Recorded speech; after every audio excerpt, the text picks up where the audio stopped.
Would it be helpful for you to become aware of thoughts and words that you think or say that are actually keeping you from achieving those goals that you have set for yourself that you want to achieve, whether that's in personal life or in business life? Then you do want to stay tuned, because I'm going to share with you today 2 times 2 words, short phrases that I know I think and say quite a bit. And I am in the process of changing and transforming and shifting. And I find that many people are actually being held back by these short phrases. So I want to tell you what they are and the shift that you want to make, so you can actually have a higher chance of achieving that goal that you've set for yourself. So hello and welcome. I'm excited you're here. In case we haven't met before, my name is Katrine from bloomwithkatrine.com, and I'm coming live to you from the beautiful Bavarian forest over here in Germany. Now, as you're joining me live or later on the replay, don't be shy, say hi, let me know where you're tuning in from. I love being able to circle back around and have a little conversation with you here. Okay, and I love helping serious networkers like yourself create traction, leverage, and flow for yourself and for your team through modern social marketing strategies. And all of them are important to understand, and make sure that you follow this page so you're not missing out on any of those tips.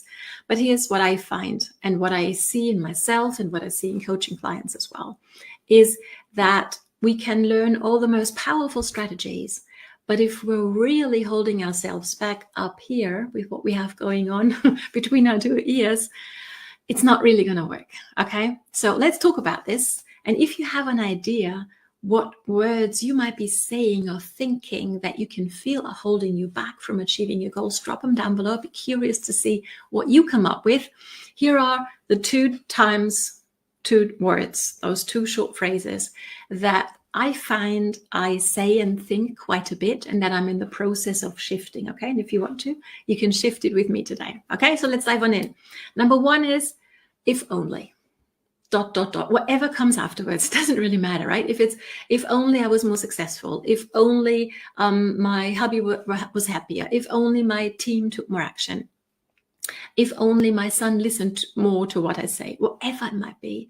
When your phrase, your sentence, your thought starts with if only, you're not in a position of power where you can actually feel that you can make a change. Would you agree?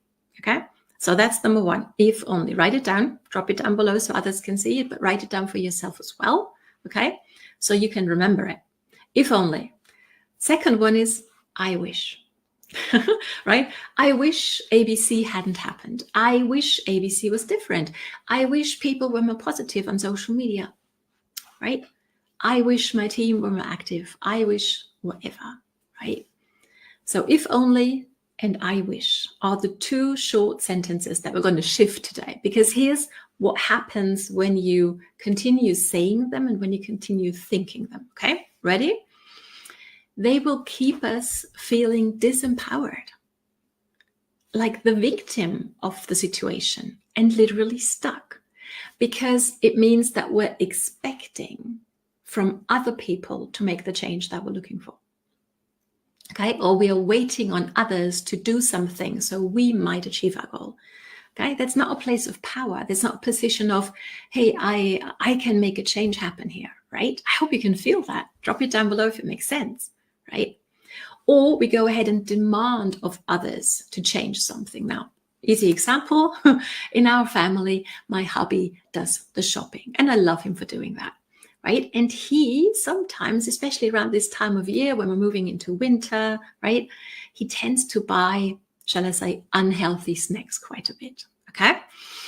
And I don't like that, because I know for a fact that when they are at home, when I know they're in the cupboard, that's where I'm headed quite often, you know. So let me know whether you can relate to that. So what I might do is, or what I used to do, is I would speak to him, like demanding of him, like bossing him, really, telling him, hey, don't buy that stuff, right? You go ahead and shop more healthy food for us, for our family, for our son, right? So I'm kind of like bossing him around. I'm expecting him to go first. Makes sense? So I'm not in a position of power. I'm pleading. I mean, like I can be very powerful in the demand, but at the end of the day, I'm the victim. Okay, he's the one who makes the call. He's the one who goes first. He chooses what is to be shopped, right? And here's the shift. Or rather, I can make him do it, but it's going to take a lot of energy from my part, and it's going to bring us way less joy in our family life, right? If I continually have to remind him of not doing the unhealthy shopping, okay? So here's the shift. Instead of expecting him to make the change and literally handing my power over to him, hoping or demanding in whichever energy, right? I could go back to myself and say, well, what might I do? What might I do? Yes, I could talk to him. If that's effective, great. If it isn't, and if he doesn't make the change that I want, what might I do? Well, in this very simple example, you're going to tell me, well, Katrine, you just go do the shopping yourself, right? And you're right. And that is something I might do. And that is the shift that we can make in any life situation, okay? From being the victim, being like dependent upon others to make the change so we can achieve our goals, to, okay, what might I do? And come up with something and try it, okay?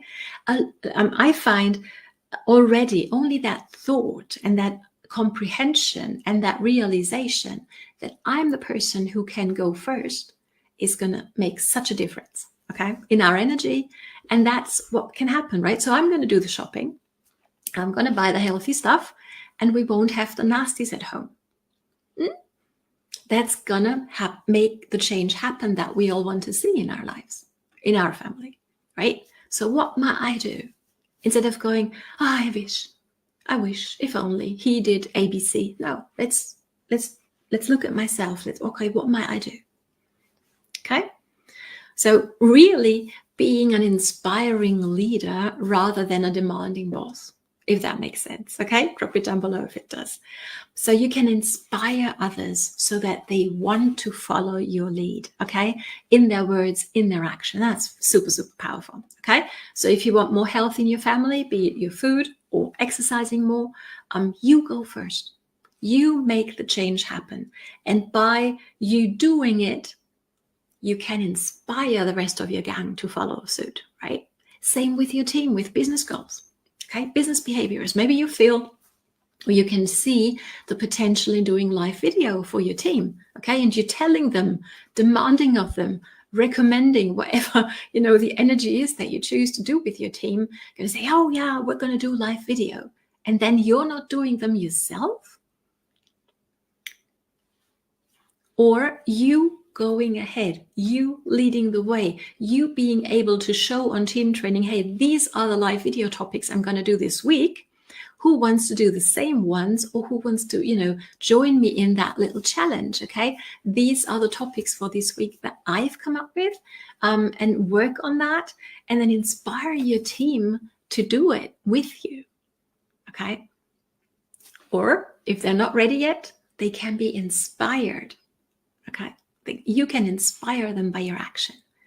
What would that feel like on team training, rather than going preaching, this is what we're going to do, and then not really doing it, or not showing to them that you're doing it, or actually leading with example, going first.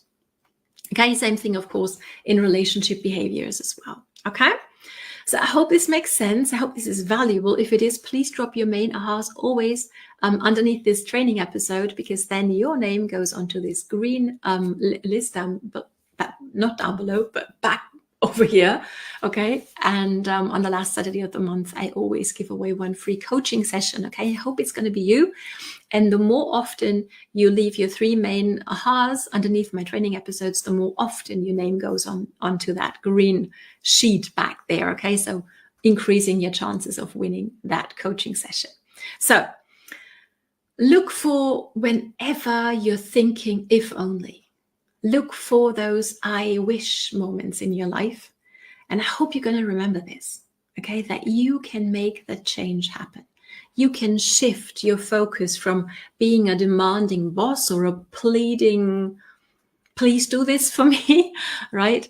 To coming, really owning your power, owning your responsibility as well, right? And making happen what you want to see happen in your life, and thereby inspiring your people to make the same changes. Okay, so thank you so much for joining. Looking forward to see your main three ahas. That's what I wanted to say. Thanks for joining me. It's time for you to take action now, okay, to get aware of whenever you say, if only I wish, and to make that change, to implement what you've just learned. That is how you're going to start to bloom, and it's time for you to do just that. Thank you so much for joining me. See you next time. All the best from Katrine. Bye.